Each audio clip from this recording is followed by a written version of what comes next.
कि मजालसा ने अपने सभी पुत्रों को जीवन मुक्त बना दिया था। सबसे छोटे अलर्क थे, पति के कहने से उन्हें राजनीति का पंडित बनाया, उनको राजा बनाया और एक तावीज में एक श्लोक लिख करके उनकी भुजा में बांध दिया और कहा कि जब कोई ऐसी समस्या आवे जिसका समाधान तुमको न समझ में आवे तो इस तावीज के भीतर लिखे हुए मंत्र को पढ़ लेना, तुम्हारी विपत्ति का नाश हो जाएगा। और ऐसी ही परिस्थिति अलर्क जी के जीवन में आई तो उन्होंने गुरुजी जब उसको खोल के देखा तो उसमें यही बात लिखी थी। मजालसा ने लिखा, संगः सर्वात्मना त्याज्यः सचेत त्यक्तुं न शक्यते ससद्भिः सह कर्तव्यो कर्तव्यः सतां संगो हि भेषजम्। सर्वात्मना संगः त्याज्यः, पूरी शक्ति लगाकर आसक्ति का त्याग कर दो। गुरुजी,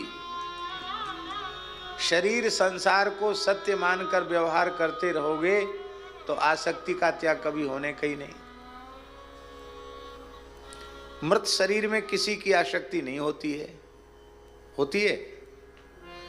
होती तो फिर अग्नि में क्यों उसको जलाते, संस्कार क्यों करते? मृत शरीर में आसक्ति नहीं होती है। ये सब नाशवान है, नश्वर है, विनाशी है, ऐसा मान करके भीतर से स्वीकार कर लो इस बात को। बाबा यह मुर्दहु का गांव, जग में कोई थिर न रह पाया जिसका धरिया नाव, सब नाशवान है, ऐसा मान करके संगः सर्वात्मना त्याज्य। तब बोले आसक्ति का अभ्यास कई जन्मों का है, कैसे छोड़ दें? तो माता मजालसा कह रही, सचेत त्यक्तुं न शक्यते।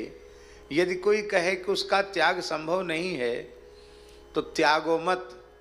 आसक्ति का अभ्यास तो तुम्हारा जन्मांतरीय बना हुआ है, उसको करने में आपको श्रम नहीं करना पड़ेगा। उस आसक्ति का संबंध विषयी भोगी पुरुषों से हटाकर, शरीर संसार से हटाकर वैराग्यवान भगवत प्राप्त महापुरुषों के चरणों में, संतों के चरणों में जोड़ दो तो सताम संगो ही भेषजम। सत्पुरुषों का जो संग है, संग माने साथ रहना नहीं, संग माने आसक्ति। सत्पुरुषों में की गई जो आसक्ति है वह भवरोग की औषधि है। जन्म मृत्यु के चक्र से जीव छूट जाता है। स एव साधु सुकृतो मोक्षद्वारमपावृतम्।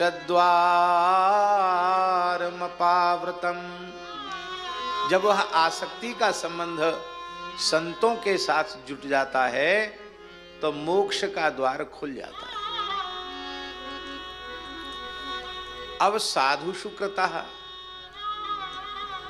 ये बात कही गई है, तब तो हम भी घोषणा कर देंगे कि आकृत्या तो हम भी साधु जैसे ही दिखाई पड़ते हैं। हमसे आसक्ति का संबंध जोड़ लो तो तुम्हारे भवरोग का शमन हो जाएगा, तुम्हारा वैकुंठ का द्वार खुल जाएगा।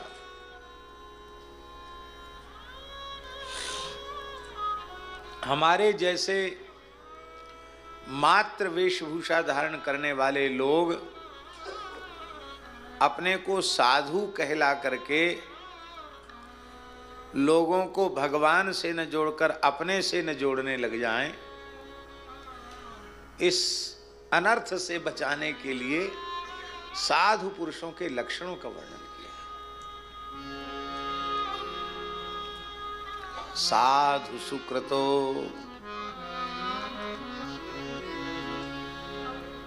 और सच्ची बात यही है कि ये लक्षण जिसमें है वही साधु है।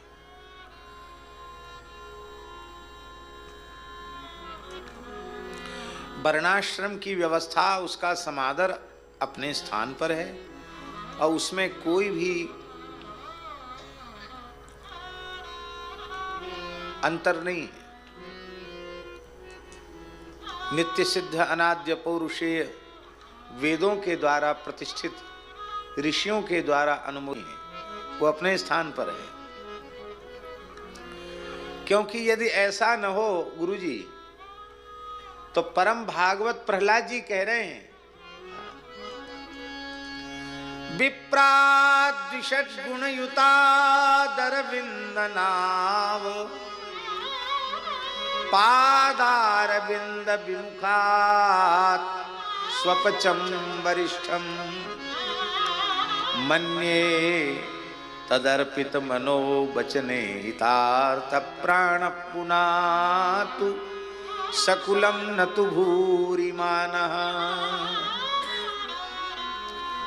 12 गुणों से अलंकृत कोई ब्राह्मण ही क्यों न हो, यदि भगवान श्री हरि के चरण कमलों की भक्ति से विमुख है, तो जिस स्वपच ने अपना तन मन प्राण सर्वस्व भगवान के चरणों में निवेदित कर दिया है, मन्ये तदर्पित मनो वचना,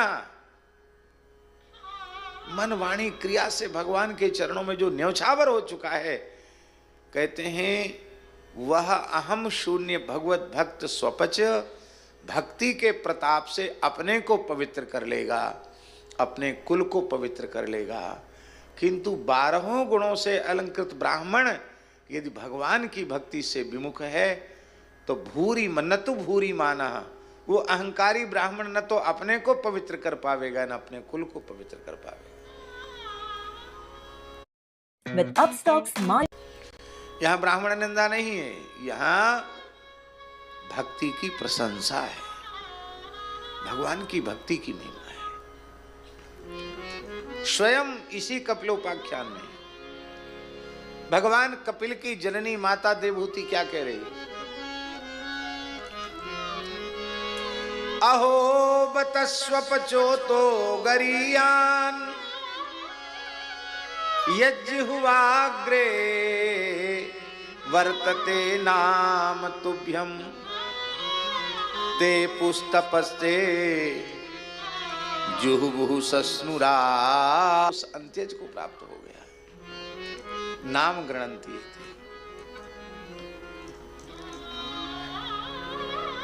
समस्या कहां है? हमने अपने को केवल संत की मात्र वेशभूषा बना करके संत मान रखा है, और फिर हम अपने आप के संबंध में यह विचार नहीं करते कि हमने संत की वेशभूषा धारण कर रखी है। लोग हमें संत कहते हैं, साधु कहते हैं, तो उनके लक्षण तो ये हैं। इन लक्षणों में से कोई लक्षण हमारे जीवन में है कि नहीं, ये बिल्कुल विचार नहीं करते। अपने संबंध में विचार नहीं करते, दूसरों के संबंध में अवश्य करते हैं। उसको पूरी खरी कसौटी पर कसते हैं कि ये साधु है कि नहीं। हम तो परम संत हैं, हमारे लिए तो हम कोई विचारणी बात ही नहीं है, हम तो संत ही हैं। दूसरे के बारे में सोचते हैं कि इन लक्षणों में से कौन सा लक्षण इनमें घट रहा है कि नहीं। सच्ची बात यह है, साधकों के लिए हित की बात यह है कि ये सारे लक्षण दूसरे में देखने के लिए नहीं है, अपने में देखने के लिए। हमको ब्राह्मण कहते हैं, हमें साधु कहते हैं, हमें संत कहते हैं, हमें सन्यासी कहते हैं, हमें भक्त कहते हैं। हमने भक्ति की वेशभूषा धारण कर रखी है, तो भक्तों के जो लक्षण होते हैं वो हमारे में होने चाहिए। नहीं है तो उसके लिए व्याकुल होना, पश्चाताप करना, साधन करना कि लक्षण हमारे में आवे, भगवान से प्रार्थना करना।